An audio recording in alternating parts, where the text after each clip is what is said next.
Hey, good people. How y'all doing? Today I'm going to be giving you all my review on The Real Housewives of Atlanta, Season 14, Episode 16. Let's go. So the episode opens up with Candy. She's taking Ace to an acting, rehearsal with his acting coach. And I think Ace is so cute with his little 6-year-old self. I think Candy and Todd are really doing a good job with both he and his sister, and it's always a joy when you see him on the TV screen. In the next scene, we are with Marlo at her house. She's in her nephew's room, straightening it up as she is getting ready for them to return. She says in her confessional that she wishes they were there now. But tell me why when she gets on the phone to ask her sister if she let them know that they were coming back to Marlo's, she gonna sit up there and say, I'll see you in another 5 days. Like, Marlo, no. The 30 days are up. Your sister said you need to come and pick these boys up in 2 days. Okay? So after we're finished with Marlo, we are headed over to Drew's house, where Drew is still recovering from her Achilles injury. She did actually have to have surgery. She said that she had 20 stitches. And I feel bad for Drew. You know, I think she hurt the other ankle the year before, and now this ankle is giving her problems. So yeah, I feel bad for her. So Sheree comes over and they're talking, and I had forgot that she and Drew don't get along. It just seemed like it was so natural for her and Sheree to be sitting down having a conversation. I would hope that they're able to mend whatever issues they have, but we already know that ain't happening. Shortly after Sheree gets there, Sonya comes by, and immediately they start talking about the whole Sonya and Kenya getting into it. I have to give Sonya credit. She did admit that Kenya got the best of her during their argument. Sheree, who we already know is the bone collector, lets Sonya know that Kenya felt like Ross was being aggressive when he stood up and basically told her to back up off his way. In this moment, I'm feeling like, Sheree, how come you didn't say that when she and Sonya were going at it? Because Sonya is supposed to be your good friend at this particular point in time, and that would have given her more ammunition in her argument with Sheree. I'm looking at Drew laying on the couch, half drugged, half present, and I'm just like, why are y'all even bringing this up at this woman's house? Like, this drama is unnecessary. But here goes Sonya. She feels like she needs to call Kenya and ask her what's going on. Why you talking about my husband? So she does just that. She calls Kenya. Kenya's like, girl, I don't know. I have to wake up and call you back. Like, Kenya is hilarious. Y'all hear me? Long story short, Kenya's like, I don't recall calling Ross aggressive. Sonya's like, well, even if you didn't use the word aggressive, you still insinuated it. Sonya ends the conversation, and she's very smart. She hangs up the phone and then says, bye, B-I-T-C-H. Sonya, you really need to take Candy's advice, girl. You don't want no smoke with Kenya, okay? Just leave it alone, all right? Take this little win you got right now and keep it moving. In the next scene, Sheree does invite Kenya to the casting, and the way that Kenya is coming up in here, y'all, Sheree should have hired her and let Ruwan go. That's just my opinion, okay? Kenya's like, listen, we are sitting in the wrong direction. We need to sit over here so that we can see the models walk. Ruwan like, no, this is how I run things. I got it. At first, Ruwan was really trying to be respectful. But then when she kept catching Kenya's disrespect, she started getting disrespectful as well. And I honestly feel like, listen, if they're going to get rid of one of the Real Housewives of Atlanta, can we have Ruwan as one of the new housewives? Because she was holding her own with Kenya, y'all. She really was. Kenya had made some comment about the models. And Ruwan was like, well, you know, we don't have that type of budget for those type of models, because the models, I guess, were like 5'6" and under, which I think you need to be at least a 5'8" or higher as a model. I don't know. That's not the world I live in, but apparently that might be it. Sheree goes on to say that she's already spent $1 million on her samples and whatnot. How do you spend $1 million on samples and you don't have no fashions? To me, the millions of dollars should have been spent on the fashions. What's going on, Sheree? In the next scene, Ralph is doing his photo shoot for his book cover. Drew says that she now sees the vision and she is supporting Ralph on the book. So I'm thinking, okay, maybe Ralph gave her more information. Maybe she's read some of the book and this is why she feels how she feels. The homegirl still hasn't read the book and she's saying, well, at least he's letting me do the forward. What? Drew, please go have several seats. Drew's mom is there and she wants to know why Ralph is not adopting Josiah.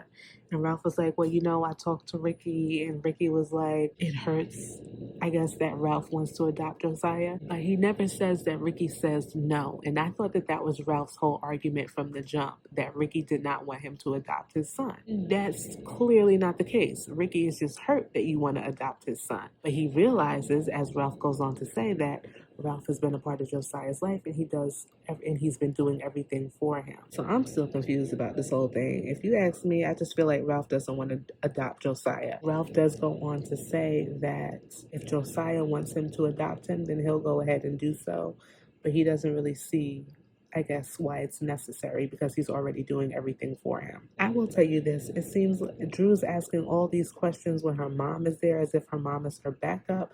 But I'm like, Drew, what conversations have you had with Ralph at home? Because it seems like you asking questions, getting the answers that you need to hear for the first time.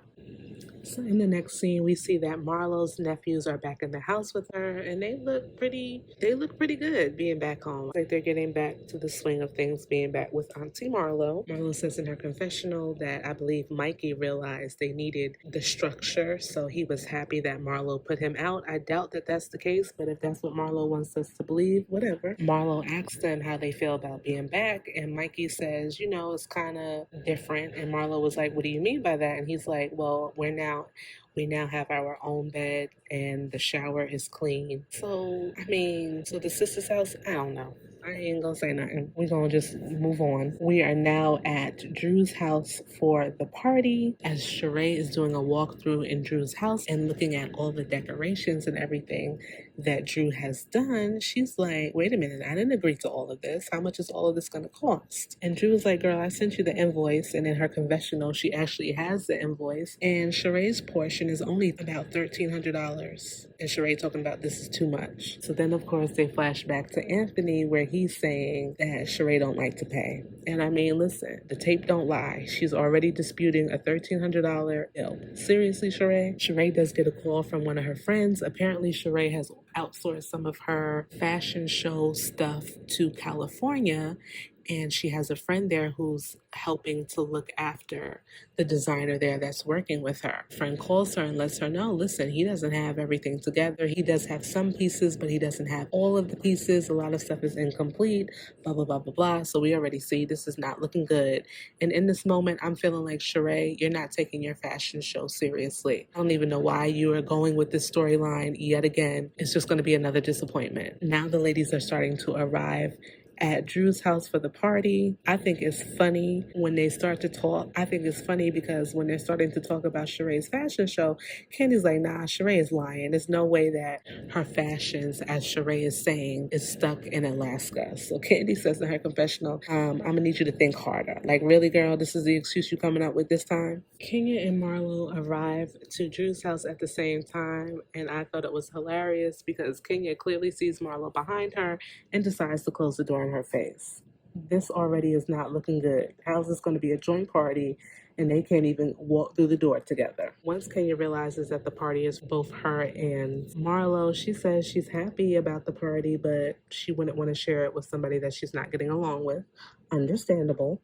Marlo, on the other hand, thinks that this is amazing. She's happy that her best friend is there, her goddaughter is there, and I believe one of her cousins are there. So she's just gonna enjoy herself. Nothing can bring her down. I do feel bad Kenya only had her cousin there. Like, where is Brandon? Does Brandon live in Atlanta? Y'all let me know. Marlo's bestie gives a speech, and I thought it was very heartfelt. She talks about how Marlo is a good person and she's encouraged Marlo to kind of squash the beef and get along with Kenya. And here we go into this whole Kenya and Marlo thing and why they just can't get along. And y'all, I am tired of it. I don't want to go. I'm not even going to talk about it because it's the same stuff, different day. These two women are not going to get along. So let's just move along in this review. Thank God for Drew because, of course, Marlo and Kenya, as they're talking about why they have such a fractured relationship, are starting to go at it a little bit. And Drew's like, let me have my mom come and say the prayer for the food. Thank God for a pastor in the house, okay? They play a shady game called Below the Belt. And two of the questions that Drew is reading off is, how do you deal with one friend calling another friend's husband aggressive? Science stands up and says, well, like, at least I have a man. You want a man like that, blah, blah, blah, blah. And we know that she's directing that at Kenya, but she's never really going to say that to Kenya's face. Sheree passes out her fashion show invite. And I'm not gonna lie, I didn't really like invites at all. Really, they're like mini size fashions with the invitation information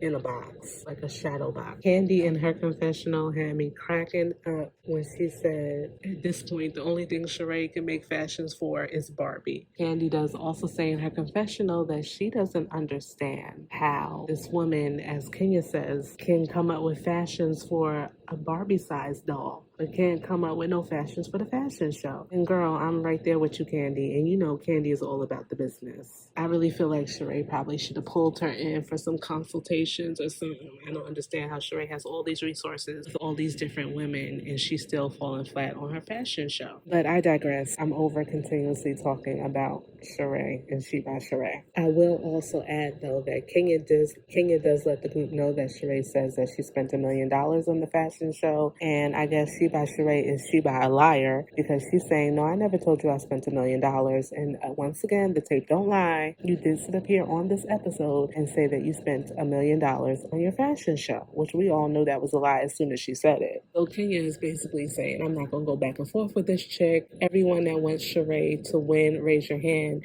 And everyone at the dinner table raises their hand because, of course, they all want Sheree to win and be successful. In the last scene, Sheree is at a coffee shop, and we had seen this image of this man getting out of the car on the preview last week to this episode. So we finally see who this mystery man was, and it's none other than Apollo Nida, who was married to Phaedra, who used to be on the show. So in Sheree's confessional, she says that she invited Apollo because she wanted to get his advice on the situation with Tyrone. And I'm like, forget Tyrone, you need to have Apollo be one of the models for your fashion show. Say what you want about Apollo, but that is a good looking brother, I have to say. So Sheree does talk to Apollo about being a model in the fashion show. At first he's apprehensive, but he does say that he will be a model, which is great. Sheree must have asked him how long he's been out of jail.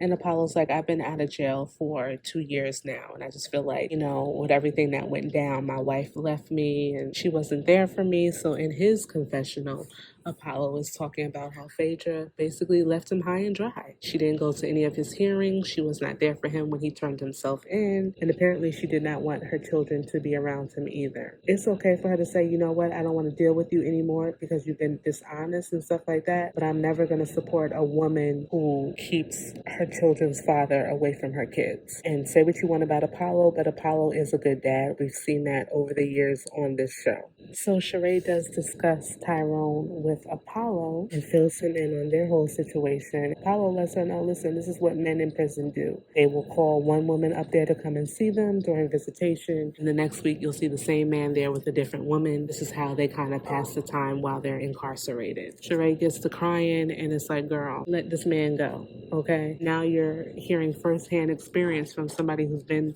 locked up how men treat women. So, move on. That's pretty much the end of the episode. Y'all let me know what y'all think. Thank you so much for watching. Please remember to like, comment, and subscribe. And I will see you in my next video. Bye-bye.